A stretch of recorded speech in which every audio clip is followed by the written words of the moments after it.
Students, कल हम लोगों ने पढ़ा था कि दो कंडक्टर है, दोनों कंडक्टर का कैपेसिटी मालूम है तो रिडिस्ट्रीब्यूशन ऑफ चार्ज के बाद क्या फॉर्मूला आता है, Q1 dash by Q2 dash का रेशियो क्या होता है। आपने यह भी पढ़ा है कि C1 और C2 का रेशियो R1 और R2 के रेशियो के बराबर होता है। आइए इस पर बेस्ट एक प्रॉब्लम करते हैं। यह प्रॉब्लम है, two isolated spherical conductors have radii 5 cm and 10 cm respectively। दो आइसोलेटेड स्फीयर हैं, एक का रेडियस है 5 सेंटीमीटर, दूसरे का 10 सेंटीमीटर, और उस पर चार्ज दिया हुआ है। एक पर 12 माइक्रोकूलम है, दूसरे पर -3 माइक्रोकूलम है।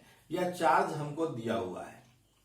अब हमें निकालना है कि जब दोनों को कनेक्ट किया जाता है तो हमको निकालना है कि कॉमन पोटेंशियल क्या है, और नया चार्ज जो आया चार्ज के डिस्ट्रीब्यूशन के बाद वह कितना आया, कितना वैल्यू का आया। तो Q1 dash by Q2 dash का वैल्यू क्या होगा यह निकालना है। आप जानते हैं कि जब दोनों को जोड़ा गया तो दोनों का पोटेंशियल कॉमन हो गया V, तो इसका मतलब है Q1 डैश को हम लिख सकते हैं C1 इंटू V और Q2 डैश को लिख सकते हैं C2 into V। V will be cancelled, so Q1 dash by Q2 dash is C1 by C2 और C is proportional to R हम लिखे हैं, that is C1 by C2 may be written as R1 by R2। R1 और R2 दिया हुआ है 5 centimetre and 10 centimetre, this is 1 by 2। अब कह रहा है कि दो चार्ज को 1:2 के रेशियो में बांटे। पहले से चार्ज था 12 माइक्रोकूलम और -3 माइक्रोकूलम, यानी कुल कितना था 12 plus -3, this is 9 microcoulomb total था। तो 9 को दो भाग में बांटना है, 1:2 के रेशियो में बांटना है। तो किस रेशियो में होगा, एक चार्ज हो जाएगा 3 माइक्रोकूलम का, दूसरा चार्ज हो जाएगा 6 माइक्रोकूलम का। Then your answer is 3 microcoulomb and 6 microcoulomb. अब निकालना है आपको पोटेंशियल। कॉमन पोटेंशियल क्या होगा, आप जानते हैं कि common potential V is equal to Q1 plus Q2 by C1 plus C2, हम लोगों ने कल डिस्कस किया है। Q1 प्लस Q2 हमको मालूम है 12 प्लस -3, 12 प्लस -3, और आप जानते हैं कि C इज इक्वल टू होता है 4 पाई एप्सिलॉन नॉट R। तो हम R एक C1 के जगह पर लिख सकते हैं 4 पाई एप्सिलॉन नॉट R1 और C2 के जगह पर 4 pi epsilon not R2। 4 pi epsilon not हमने कॉमन ले लिया, R1 प्लस R2। आप जानते हैं कि 1/4 पाई एप्सिलॉन नॉट का वैल्यू होता है 9 इंटू 10 टू द पावर 9। यहाँ 12 प्लस -3 दिस इज 9, और हम फिर R1 प्लस R2 का वैल्यू दिए, कैलकुलेट करें तो आपका आंसर आएगा 5.4 into 10 to the power 5 volt. अब हम आपको बताएंगे कि जब दो कंडक्टर को जोड़ा जाता है तो उसके एनर्जी में क्या कोई लॉस होता है या कोई गेन होता है। एनर्जी में लॉस होता है जब दो चार्ज पर पहले से दो कंडक्टर है, स्फेरिकल कंडक्टर, उस पर एक पर चार्ज Q1 है, दूसरे पर चार्ज Q2 है, एक का कैपेसिटी C1 है, दूसरे का कैपेसिटी C2 है, तो उसका एनर्जी होगा हाफ C1 V1 स्क्वायर, दूसरे का होगा हाफ C2 V2 स्क्वायर। लेकिन जब दोनों को हम जोड़ेंगे तब रिडिस्ट्रीब्यूशन के बाद दोनों का पोटेंशियल कॉमन हो जाएगा, और तब हम एनर्जी फिर निकालें और दोनों फाइनल एनर्जी में से इनिशियल एनर्जी अगर घटाते हैं तो यह वैल्यू पॉजिटिव आता है। इसका मतलब समझाया जाता है कि there is some energy loss during redistribution of charges. इसको हम अभी डिस्कस करते हैं। सपोज कीजिए कि हमारे पास दो कंडक्टर है, स्फेरिकल कंडक्टर है, जिसका कैपेसिटी C1 और C2 है, और इन पर चार्ज क्रमशः Q1 और Q2 है, पोटेंशियल V1 और V2 पर। यानी पोटेंशियल V1 है, V1 पर चार्ज Q1 है, और V2 पोटेंशियल जब है तब चार्ज Q2 है दूसरे पर। तो कुल एनर्जी, इसकी इनिशियल एनर्जी कितनी होगी, इसकी एनर्जी होगी UI, it's initial energy UI is equal to हो जाएगा half C1 V1 square plus half C2 V2 square. अब जरा सोचिए कि दोनों को कनेक्ट किया गया, किसी वायर से हमने दोनों को कनेक्ट किया गया, चार्ज का रिडिस्ट्रीब्यूशन हुआ, तो पोटेंशियल कॉमन हो गया। If they are connected together and they get common potential V, then बताइए इसका फाइनल एनर्जी क्या होगा? इट्स फाइनल एनर्जी क्या होना चाहिए? UF is equal to half C1 V square plus half C2 V square, क्योंकि दोनों का पोटेंशियल V है। यानी हम लिख सकते हैं कि this is half C1 plus C2 into V square. कल मैंने V का वैल्यू निकाला था इसके पिछले वीडियो में, उसमें लिखा था V common potential V is equal to C1 V1 plus C2 V2 divided by C1 plus C2। That is where V is equal to C1 V1 plus C2 V2 divided by C1 plus C2। ये हमारा final energy है। इस final energy में हम V का value डालेंगे और V का वैल्यू डालने के बाद इनिशियल में से फाइनल निकालेंगे, उतना ही का लॉस हुआ होगा। तो देखते हैं V का वैल्यू निकालने के बाद क्या होता है। तो देखते हैं कि फाइनल एनर्जी क्या हो जाएगा, हाफ C1 प्लस C2 और V का वैल्यू हमने डाल दिया C1 V1 plus C2 V2 divided by C1 plus C2। V square था, इसे V स्क्वायर कर दिया। अब बताइए कि UI में से UF घटाना है। हम फाइनल में से इनिशियल नहीं घटा रहे हैं, हम इनिशियल में से फाइनल घटा रहे हैं। यदि फाइनल बड़ा होगा और इनिशियल छोटा होगा, तब तो दोनों का जो अंतर होगा निगेटिव आ जाएगा। और यदि इनिशियल बड़ा होगा फाइनल छोटा होगा, इसका मतलब फाइनली रिड्यूस कर गया, एनर्जी घट गया। और एनर्जी घट गया मतलब क्या हुआ? एनर्जी लॉस ऑफ एनर्जी हो गया। और यह लॉस ऑफ एनर्जी वास्तव में सिस्टम को हीट करने में खर्चा होता है। डिसिपेशन ऑफ एनर्जी होता है in the form of heat. तो हम दिखा रहे हैं कि कितने का लॉस होगा। यह एक सिंपल कैलकुलेशन है, इसको देखिए। This is equal to half C1 V1 square plus C2 V2, half C2 V2 square minus half C1 plus C2 into, अब यहां क्या करेंगे? स्क्वायर करेंगे। C1 V1 plus C2 V2 का होल स्क्वायर है। This is C1 square V1 square plus C2 square V2 square plus 2C1 C2 V1 V2। This is C1 plus C2 का whole square. यह हमारा value आया। अब इसमें देखें कि C1 प्लस C2 एक तो कैंसिल हो जाएगा, नीचे एक C1 प्लस C2 बचेगा। हम हाफ कॉमन ले रहे हैं और लिख रहे हैं कि C1 प्लस C2 एक बचेगा। इस C1 प्लस C2 से इसमें मल्टीप्लाई होगा और यह मल्टीप्लाई होगा तो यह क्या बन जाएगा?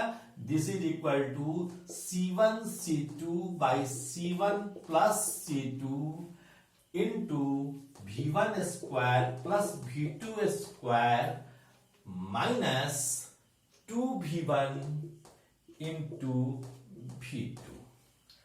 इसका मतलब क्या हुआ कि यह V1 माइनस V2 का होल स्क्वायर होगा और यह होल स्क्वायर हमेशा पॉजिटिव होगा।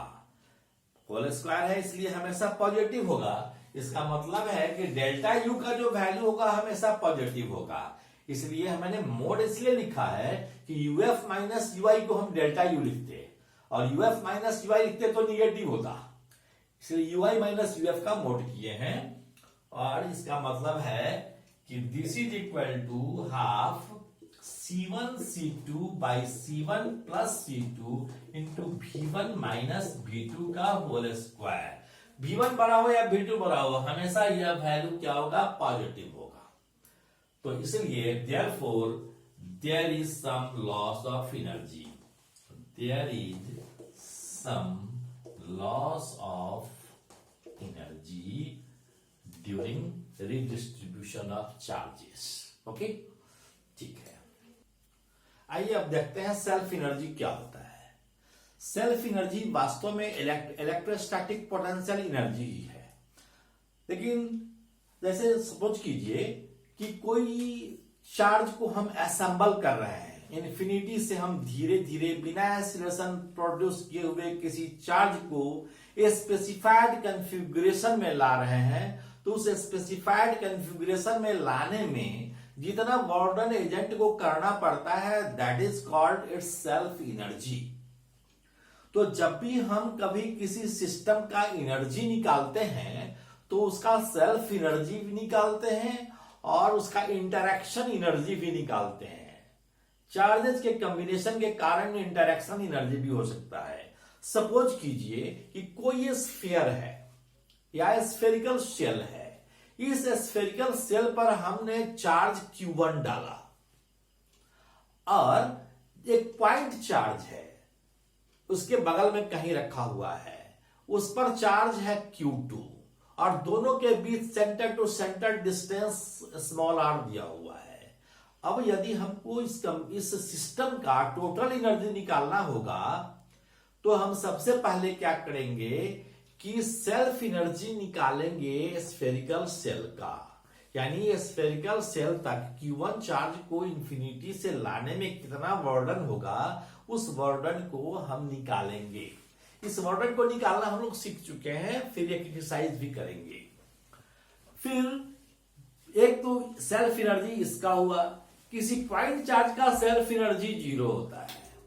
अब हम क्या करेंगे कि दोनों सिस्टम एक दूसरे से इंटरैक्ट है, यानी दोनों एक दूसरे पर प्रभाव डाल रहा है, इसलिए दोनों के बीच जो परस्पर एनर्जी होगा कंबाइंड सिस्टम का, उसको हम इंटरैक्शन एनर्जी कहेंगे। तो टोटल एनर्जी जब निकालना होगा सिस्टम को, तो हम सेल्फ एनर्जी में इंटरैक्शन एनर्जी जोड़ देंगे। सपोज कीजिए कि V पोटेंशियल पर हम किसी कंडक्टर पर dq चार्ज ला रहे हैं, तो लाने में कुछ ना कुछ वर्डन करना पड़ेगा। इस वर्डन को हम V dq को निकाल लेते हैं और इसी वर्डन को 0 से q तक के लिए अगर इंटीग्रेट कर लेंगे तो वह कहलाएगा सेल्फ एनर्जी। इसलिए हमने लिखा कि self energy of A system of charge US से हम इसको इंडिकेट कर रहे हैं। V dq, इससे आप परिचित हैं, मैंने बताया था पिछले वीडियो में। तो V dq को इंटीग्रेट कर लेंगे 0 से q तक। टोटल चार्ज हम 0 से q ला रहे हैं किसी कंडक्टर पर, तो लाने में जितना वर्डन हुआ, this work done is stored as electrostatic potential energy, that is V dq का इंटीग्रेशन। इसको हम यूएस से इंटीग्रेट कर ले रहे हैं, इसको सेल्फ एनर्जी कहते हैं। और यदि कोई एक कंडक्टर ही नहीं हो, कोई और पार्टिकल को भी हम ला रहे हो कहीं पर, या किसी और कंडक्टर को भी ला रहे हो, तो उस कंडक्टर का भी कुछ सेल्फ एनर्जी होगा, इसका भी सेल्फ एनर्जी होगा।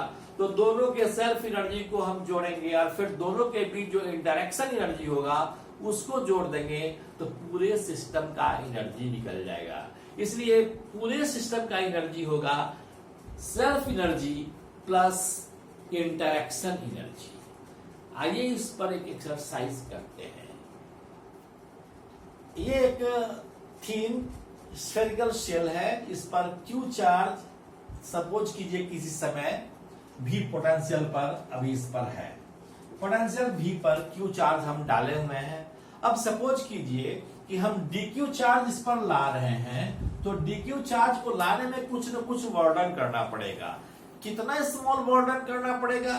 चलिए dq चार्ज को लाते हैं तो हमको dw वर्डन करना पड़ता है, इसको हम लिखते हैं v इंटू dq, मैंने बताया था। अब मैंने कहा था कि अब q चार्ज को लाने में कितना वर्डन करेंगे, जितना q चार्ज को लाने में, टोटल चार्ज को लाने में वर्डन करना पड़ेगा, that is stored as self energy. इसको हम सेल्फ एनर्जी कहेंगे। तो आप डायरेक्ट फार्मूला ही पुट करते हैं। सेल्फ एनर्जी यूएस बराबर है integration of V D Q. मान लीजिए कि 0 से कैपिटल क्यू चार्ज तक इस पर हम ला रहे हैं, तो हम क्या लिखेंगे, दिस इज इक्वल टू भी का वैल्यू क्या होगा, इसका पोटेंशियल भी पोटेंशियल पर इसका चार्ज है स्मॉल क्यू। तो बताइए कि इस पर इसका भी का वैल्यू क्या होगा, Q by 4 pi epsilon naught R into D Q, 0 से लेकर क्यू तक।